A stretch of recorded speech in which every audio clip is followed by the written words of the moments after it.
रोचक कारण बताने के लिए, जो कि मीडिया में प्रकाशित भी हुआ है। कारण है कीड़ा जड़ी। कीड़ा जड़ी के लिए इंडिया में एंट्री इतनी बड़ी चीज है क्या? हाँ भाई, जिस तरह से चांद पे जाकर के वहां का कोई मटेरियल लेकर आने की इनकी तमन्ना है ना, तो फिर अरुणाचल प्रदेश के बॉर्डर क्रॉस करने में तो इनको घर का सा ही लगता है। लेकिन आजकल मुंह तोड़ जवाब मिलता है। खैर चलिए कोई नहीं जी, आज इनको ग्रिल करते हैं पकड़ के। शुरू हो जाओ जल्दी से। सभी साथियों से पहले ही अनुरोध कर लेते हैं, क्योंकि जल्दबाजी में ना आप लोग भूल जाते हैं। देखो भाई, अब तक सेशन देखना शुरू कर चुके हो ना, लाइक कर दो, कसम से मजा आएगा। नंबर 1, चैनल पर नए हो तो सब्सक्राइब कर दो, कसम से निराश नहीं करेंगे। अब शुरू करते हैं, आ जाओ भाई साहब। चीज ये है कि आपके सामने एक सुर्खी दिखा रहे हैं हम फिलहाल के लिए, इसको ये देख करके काम चलाएं कि Chinese intrusion attempt in Arunachal to collect rare Himalayan drug.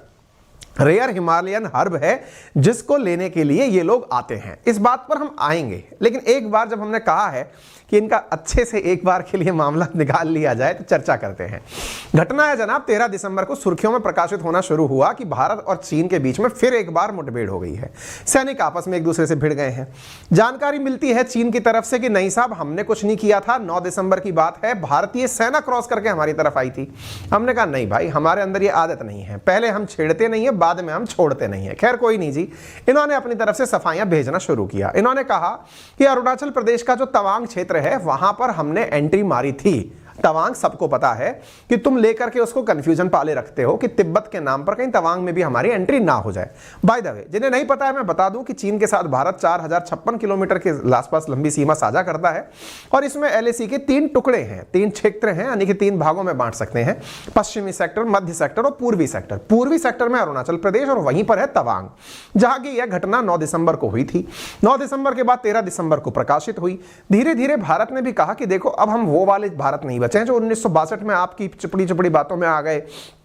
Panchsheel सिद्धांतों को मानते हुए हमने तो शांति सोची और आपने हमारे ऊपर अतिक्रमण कर लिया। खैर कोई नहीं जी, भारत ने कहा कि अब हम भी सॉफ्ट पावर हैं। सॉफ्ट पावर का मतलब ये नहीं है कि हम में सॉफ्टनेस है, मतलब ये है कि हमें पता है कि कौन सी नस कहां से जाके दबानी है, कैसे दबानी है, ये तरीका हमने अपनाया। चीन हालांकि बोला अजी नहीं साहब, सब कुछ स्टेबल है, कोई नस ना दबाओ। बोले रुको, तुम्हारा थोड़ा घमंड तोड़ते हैं। हमने घमंड तोड़ते हुए 15 दिसंबर के दिन अपना निकाला अग्नि और चला दिया, और हमने कहा, वो कर दिखाया। कहे बहुत दिन से रहे थे कि अग्नि 5 मारेंगे। बाद में चाइना वाले खुद कहते हुए आ गए। क्या कहते हुए आ गए? कि यार भाई साहब, आपने अग्नि 5 बता करके हाइपरसोनिक मिसाइल चला दी है क्या? हमने इस पर सेशन ऑलरेडी किए हुए हैं, जाओ तो देख लेना। भारत ने कहा नहीं, हमने तो ऐसा कुछ भी जानकारी नहीं दिया है। इसी बीच में चीन का डर हमको लगा सही था। क्यों? क्योंकि रिसर्च इस तरह की आनी प्रकाशित हुई कि भारत ने वाकई में कुछ तो अनोखा किया है। अब इस स्थिति के बाद में भारत ने यह तो स्थापित कर दिया था कि हम सॉफ्ट पावर हैं, हमें हल्के में लेने की जरूरत नहीं है। हल्के में लेने की मतलब यह हुआ, सॉफ्ट पावर का मतलब यह हुआ कि हम तुम्हारे मुंह पर ही तुम्हें बताएंगे कि तुमको कितना कूटेंगे। हमने एक और जगह जाकर बता दिया है कि हम ज्यादा आजकल कहते नहीं हैं, हम कर देते हैं। और उसी बीच में चाइनीजों के पास जवाब नहीं बचा कि इनको क्या कहें, क्या जवाब दें। ऐसी स्थिति में एक खबर और डीआरडीओ लगे में लगे निकाल देता है। हालांकि हमसे चूक गए, हम इसके बारे में आपको ज्यादा डिटेल से एनालिसिस नहीं लेकर आ पाए, फिर भी बता देते हैं कि भारत ने इस बीच में एक प्रलय नामक मिसाइल का भी परीक्षण कर ही डाला। हमने इतना माहौल बना दिया कि उन्हें वाकई में लग गया कि इंडिया सॉफ्ट कह करके बहुत हार्ड हो रहा है भाई।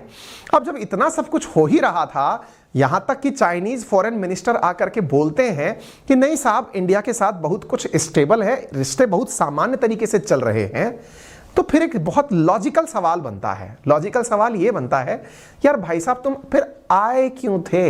हैं?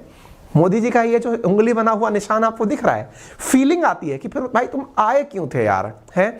तुमने अब तक सब चीजों से कह दिया कि सब मामला स्टेबल है, तुम ये कह देते हो कि सब तरीके से कोई दिक्कत नहीं है, अरुणाचल प्रदेश की सीमा क्रॉस करने के नाम पर तुम भारत पर आरोप लगा देते हो, फिर भी बताओ ना तुम आए क्यों थे? जवाब सामने है, कुछ तो देना था। सच्चाई दे दें क्या? बोले हाँ। बोले सर एक जड़ी बूटी है। बोले तो? सर वो 60 लाख रुपए किलो है। बोले हैं, हम चूक रहे हैं क्या? बोले हाँ, बाबा जी की बूटी है, कृपा बची हुई है। डिटेल में जानकारी किसने दी? तो एक रिसर्च सेंटर है जिसने जानकारी दी कि एक जड़ी बूटी जो यहां पर आपको दिख रही है, ये चीन यहां से चुराने आता है। क्या बात कर रहे हो सर, ऐसी भी क्या जरूरत हो गई, ऐसी कौन सी जड़ी बूटी हो गई? अरे साहब ये जड़ कीड़ा जड़ी है, और ये कीड़ा जड़ी जो दिखने में एक तरफ से कीड़ा और एक तरफ से जड़ जैसी दिख रही है, इसको लेकर के कोई संकट उत्पन्न हुआ है। कीड़ा जड़ी को लेकर के हाल ही में एक सेंटर है जिसका नाम है Indo Pacific Centre for Strategic communication. इसने अपने द्वारा जानकारी देते हुए कहा है कि चीन लेने क्या आता है भारत। हालांकि यह भी एक आंसर हो सकता है। जैसे अगर आप कभी बाजार गए, जैसे उनका इंडिया में एंट्री कुछ इस तरह से होता है कि चलते तो हैं कब्जा करने, कब्जा हो गया तो बढ़िया है, नहीं तो खाली हाथ तो लौट कर नहीं आएंगे, कुछ जड़ी बूटियां ही ले आएंगे, और वो जड़ी बूटियां थोड़ी बहुत नहीं, 60 लाख रुपए किलो मिलने वाली। ये जानकारी आपन ने नहीं निकाली है, Indo Pacific Centre for Strategic communication ने निकाली है। कितना सही कितना गलत, लेकिन हम इसकी रिसर्च लेकर आपके सामने हाजिर हो चुके हैं। ट्रायल क्या है? IPCSC, जिसने हाल ही में यह जानकारी दी है कि ये कीड़ा जड़ी लेने आते हैं। उनके यहां पर मेन पेज पर यह खबर दिखाई पड़ रही है।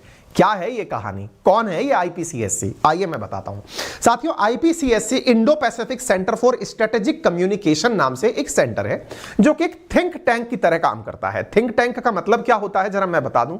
टैंक अक्सर हम युद्ध में सुनते हैं, लेकिन जब थिंक टैंक शब्द का इस्तेमाल हो तो समझो कि ऐसी चीज जो कारण खोजे कि ऐसा क्यों हुआ होगा।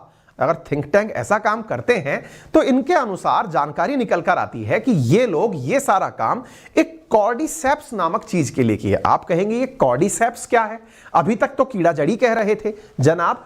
कीड़ा जड़ी, जिसका और एक नाम हिमालयन गोल्ड है, इसी को ही कॉर्डिसेप्स के नाम से जाना जाता है। ये एक फंजाई है और इसे कॉर्डिसेप्स के नाम से जाना जाता है, जिसका वैज्ञानिक नाम ऑफिकॉर्डिसेप्स सिनेंसिस है। ऑफिकॉर्डिसेप्स सिनेंसिस, जिसे चाइना और नेपाल के अंदर यार्स गुम्बा के नाम से भी जाना जाता है। इतना ही नहीं, तिब्बत के अंदर इसको यारसा गैनबू के नाम से भी जाना जाता है। इंग्लिश में इसे कैटरपिलर फंगस के नाम से जाना जाता है। इतने सारे नाम के जो पर्यायवाची हैं, कहते हैं ज्यादा नाम उन्हीं के पड़ते हैं जो ज्यादा प्रिय होते हैं, तो शायद ये कुछ ज्यादा ही प्रिय है। फिलहाल के लिए आप कीड़ा जड़ी से काम चलाएं। कीड़ा जड़ी का नाम कीड़ा जड़ी क्यों पड़ा? क्योंकि इसका आधा शरीर कीड़े जैसा दिखता है, आधा शरीर जड़ जैसा दिखता है। सवाल बना कीड़ा फिर भी शब्द आया क्यों?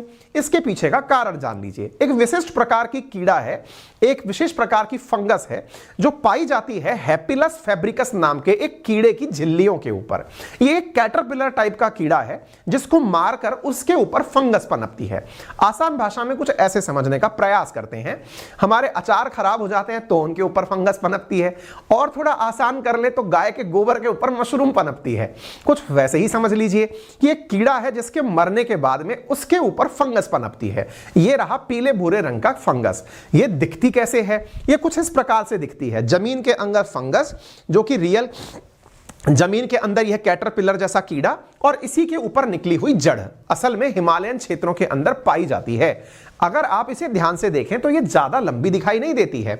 यह 2 इंच लंबा ही इसका हिस्सा बाहर निकला होता है। औसत वजन 300 से 500 मिलीग्राम के बीच में होता है।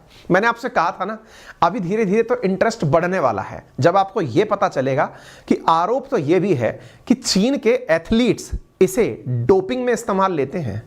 आपको जानकर के तो इंटरेस्ट इस बात से और बढ़ेगा जब यह बात निकल कर आएगी कि एक बार इस दवा को खाने के बाद खिलाड़ी इतनी तेज दौड़े कि उनका रिकॉर्ड चीन में आज तक कोई नहीं तोड़ पाया है ना इंटरेस्टिंग? मैं फिर से याद दिला रहा हूं, कर दो सब्सक्राइब। मुझे अक्सर ऐसा होता है कि मुझे सेशन के एंड तक भी याद दिलाने का मौका नहीं मिलता है, इसलिए आज मैं मिशन लेके चला हूं कि आपको कई बार याद दिलाऊंगा ताकि आप तक सूचनाएं पहुंचाना मुश्किल टास्क ना हो। चलिए थोड़ा और आगे बढ़ते हैं।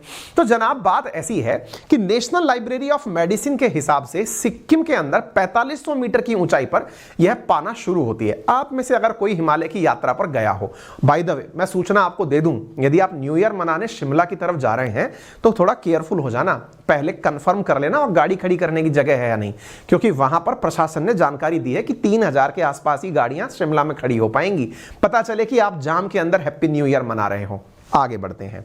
सामान्यतः यदि आप पहाड़ी क्षेत्रों पर गए हैं और 4500 मीटर से ऊपर का अगर पहाड़ आपने कभी देखा है तो वहां से ऊपर पेड़ नहीं उगते। बोले हैं जी हां, पेड़ उगने बंद हो जाते हैं और वहां पर छोटे छोटे पौधे उगते हैं या बर्फीली जगह होती हैं। ऐसी ही क्षेत्रों में तिब्बती पठारों में 4500 मीटर की ऊंचाई के ऊपर जहां ट्री लाइंस खत्म हो जाती हैं, वहां पर ये पनपना शुरू होते हैं, क्योंकि बर्फ के पिघलने और बर्फ के वापस आने के बीच में भारत, नेपाल और भूटान के भागों में इसका पनपना शुरू होता है। कीमत कितनी ज्यादा है, आइए हम बताते हैं। चीन, भारत, भूटान और नेपाल के कई इलाकों में इसकी काफी ज्यादा डिमांड है। कहने वाले तो कहते हैं कि ये गोल्ड से भी ज्यादा कीमती है। 2009 तक इसकी कीमत 10 लाख रुपए के किलो के आसपास थी, लेकिन फिलहाल इसकी मार्केट वैल्यू 1072.50 मिलियन डॉलर है। यानी कि इसकी जो मार्केट वैल्यू है ना कीड़ा जड़ी की, वो 107 करोड़ रुपए के आसपास आंकी जाती है। आप पूछेंगे ऐसा करती क्या है? साथियों, इसे कुछ लोग हिमालयन वियाग्रा के नाम से भी जानते हैं। कई बार इसे 20 लाख रुपए प्रति किलो के हिसाब से बेचते हुए पकड़ा भी गया है। जो जितना मांग ले उतना ही है। फिर आप पूछेंगे फिर क्या करती है ये? असल में तिब्बत की अपनी एक चिकित्सा पद्धति है या फिर पारंपरिक चिकित्सा पद्धति। जैसे भारत के अंदर बहुत सारी पारंपरिक चिकित्सा पद्धतियां हैं, ऐसे ही चीन में, तिब्बत में बहुत सारी पारंपरिक चिकित्सा पद्धतियां हैं। उनके अनुसार इस दवा का उपयोग करने से किडनी और नपुंसकता जैसी जो बीमारियां हैं वो खत्म हो जाती हैं। इस कीड़ा जड़ी के फायदे बताने वाली किताब 15वीं शताब्दी में सबसे पहले लिखी गई थी, जिसका नाम था एन ओशन ऑफ एफ्रोडियासियाकल क्वालिटीज। इसमें बताया गया कि सिक्किम में पारंपरिक चिकित्सा और स्थानीय लोग 21 अलग अलग बीमारियों में कीड़ा जड़ी का उपयोग करने के लिए कहते हैं। जैसे शरीर के अंदर अगर एनर्जी है आपकी कम है, आप कीड़ा जड़ी खाएं। अगर आपको इम्यूनिटी कम लगती है, कीड़ा जड़ी खाएं। आपके शरीर पर स्वेलिंग है, कीड़ा जड़ी। नेचुरल एंटी कैंसर एजेंट, कीड़ा जड़ी। दिल के सेहत के फायदेमंद होना, सेक्स ड्राइव को बढ़ाना, मेमोरी को बढ़ाना, कोलेस्ट्रॉल लेवल को कम करना। यानी ये तो एक ऐसी औषधि है जो सर्वगुण संपन्न प्रकार की हो रही है। भाई साहब, इस प्रकार की औषधि की डिमांड जितनी है, उसको लेकर वैज्ञानिकों का क्या कहना है, जरा वो भी सुन लीजिए। वैज्ञानिकों को कॉर्डिसेप्स में पाया जाने वाला एक बायो एक्टिव मॉलिक्यूल है जिसका नाम है कॉर्डिसेपिन। आपको मालूम होना चाहिए, हमारी जितनी भी रासायनिक दवाएं हम खाते हैं, जिन्हें एलोपैथिक दवा कहते हैं, ये किसी ना किसी बायोमॉलिक्यूल से मिलकर बनी होती हैं। इनमें कोई ना कोई रसायन होता है और ये रसायन सामान्यतया औषधीय पौधों से प्राप्त किया जाता है। वैज्ञानिकों का कहना है कि इसके अंदर जो कार्डिसेपिन नामक जो दवा पाई जाती है, या इसके अंदर जो मतलब एक तरह से पदार्थ पाया जाता है, उसकी खासियत यह है कि यह है एक एंटीवायरल और एक एंटी कैंसर उपचार में उपयोग किया जाने वाला मेडिसिनल ड्रग है और इससे भविष्य को बड़ी उम्मीदें हैं। कैंसर के लिए अगर दवा मिल जाए, सोचिए इससे बड़ी चीज क्या हो सकती है।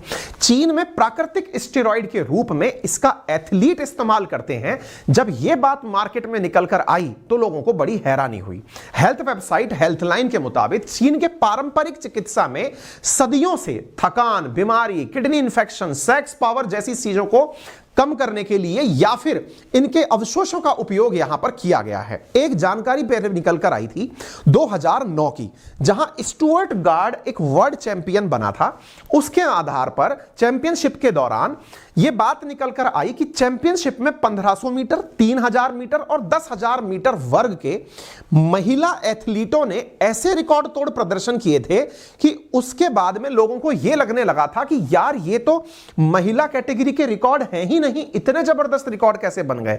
तब उन महिला एथलीटों की जो कोच थी, उसने यह बात मीडिया को बयान देकर कही थी कि उन्हें लगातार यारशा गुम्बा, मैंने कहा था ना इसका नाम स्थानीय स्तर पर कीड़ा जड़ी नहीं है, इसका नाम यारशा गुम्बा है। बोले इसका इस्तेमाल लगातार महिला एथलीटों को देने में किया जा रहा था। अर्थात मुद्दा समझकर देखिए कि यह अपने आप में डोपिंग की तरह उपयोग में लिया गया था। अब आपका दिमाग फिर से बनना आएगा, बोले डोपिंग में इसका उपयोग हो रहा था। अब आपके दिमाग में सवाल बनेगा, फिर पकड़ा क्यों नहीं गया?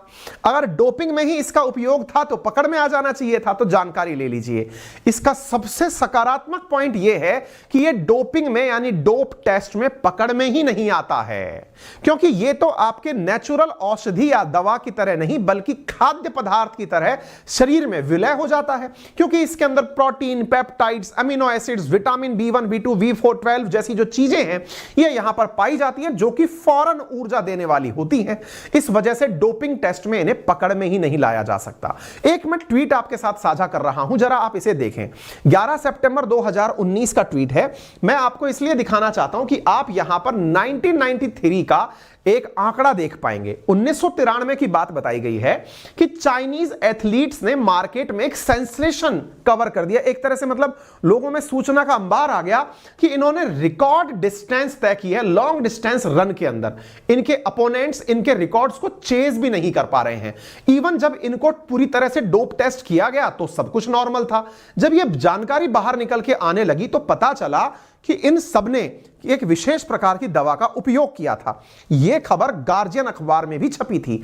चाइना के अंदर कंपलसरी डोपिंग होती थी 1980 से 1990 के दशक के बीच में, और डोपिंग के नाम पर इस दवा को एथलीट्स को खिलाया जाता था। अगर आप पंक्तियां पढ़ना चाहें तो आपको जानकर आश्चर्य होगा, एक डॉक्टर जो कि उस समय ओलंपिक टीम का डॉक्टर था, उसने इस बात को स्वीकार किया था कि हम ऐसी औषधियां अपने खिलाड़ियों को खिलाते हैं। उनमें से क्या क्या चीजें हैं आप जरा अंदाजा लगाइए। इनका कहना था कि चाहे फुटबॉल हो, चाहे कोई एथलेटिक्स, स्विमिंग, वॉलीबॉल, बास्केटबॉल, हम सभी खिलाड़ियों को ये सारी चीजें खिलाते थे। और यही कारण है साथियों, आप में से बहुत से साथियों ने देखा होगा, चीन के रिकॉर्ड्स बड़े ताबड़तोड़ प्रकार के होते हैं।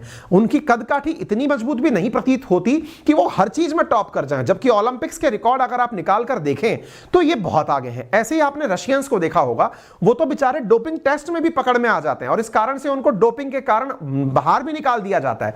इनकी जो दवा है वो लोगों को पता नहीं है। ऐसी स्थिति में अब यह बात सत्यापित होती हुई सी प्रतीत होती है कि क्या चीन इसके लिए कीड़ा जड़ी के लिए घुसपैठ करता है। तो जानकारी के अंदर जो बात निकल कर आई Indo Pacific Centre for Strategic Communication के हवाले से, उसमें कहा गया कि 2 सालों से अभी इन दिनों हो क्या रहा है कि चीन जो है वो दुनिया के लिए इस दवा का बड़ा उत्पादक बन के निकला है, लेकिन इन दिनों इसके उत्पादन में कमी देखी गई है। एक्सपर्ट्स का कहना है कि जहां 2018 में 41,200 किलोग्राम कीड़ा जड़ी पैदा हुई थी, वो वर्तमान में मतलब जो 2017 के मुकाबले 5.2% कम है। ऐसी स्थिति में चीन के अंदर विशेष क्षेत्रों को इसके उत्पादन के लिए नॉमिनेट कर दिया गया है। जैसे क्विंगाई नामक जो जगह है, इस क्षेत्र के अंदर प्रॉपर तरीके से कहा गया है कि आप केवल इसी का उत्पादन करें। साथियों, तिब्बत के लोगों का तो आईपीसीएससी का मानना है कि 80% तिब्बतियन लोगों की इनकम का सबसे बड़ा आधार इसी उत्पादन में लगा हुआ है। यानी कि ये लोग पहाड़ों में से खोज खोज करके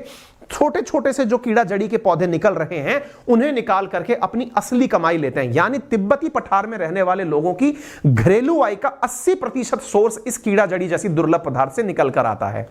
हमने सेशन के थंबनेल में गधों की भी चर्चा की थी। हमने हालांकि अंकित इंस्पायर इंडिया पर 2 महीने पहले आप लोगों को पाकिस्तान के गधों में चीन की दिलचस्पी जो है ना, उसके बारे में भी एक तथ्य उजागर किया था। आपको याद होगा, उस सेशन को अगर आप चाहें तो देख सकते हैं, हम सजेशन में डलवा देंगे। टीम से कहेंगे कि यहीं पर एक निकल करके एरो आ जाए, एंड स्क्रीन में भी वो डाल दिया जाए अगर टीम हमें सुन रही हो। तो साहब, सीन क्या था कि चीन और गधों का आयात क्यों कर रहा था। तो चीन क्या कहानी का थी, असल में गधे का इस्तेमाल एक ईजियो नामक बीमारी होती है, दवा होती है, उसके बनाने में करता था। चीन का दावा है कि गधे के जो मतलब इससे जो जिलेटिन निकलता है उससे एनीमिया, नींद ना आना, सर्दी जुकाम जैसी बीमारियां दूर हो जाती हैं। और ऐसी स्थिति में एजियाओ नाम की एक दवा इस चीन के अंदर गधों से बनाई जाती है, जिसके अंदर रिप्रोडक्टिव समस्या के अंदर भी गधे की चमड़ी से बना हुआ जो जिलेटिन दवा है ना, उसका उपयोग किया जाता है। साथियों, ऐसा माना जाता है कि चीन में गधे की स्किन से बन रही दवा का $130 बिलियन का व्यापार होता है। ये सारी जानकारियां मैंने आपको दी हैं।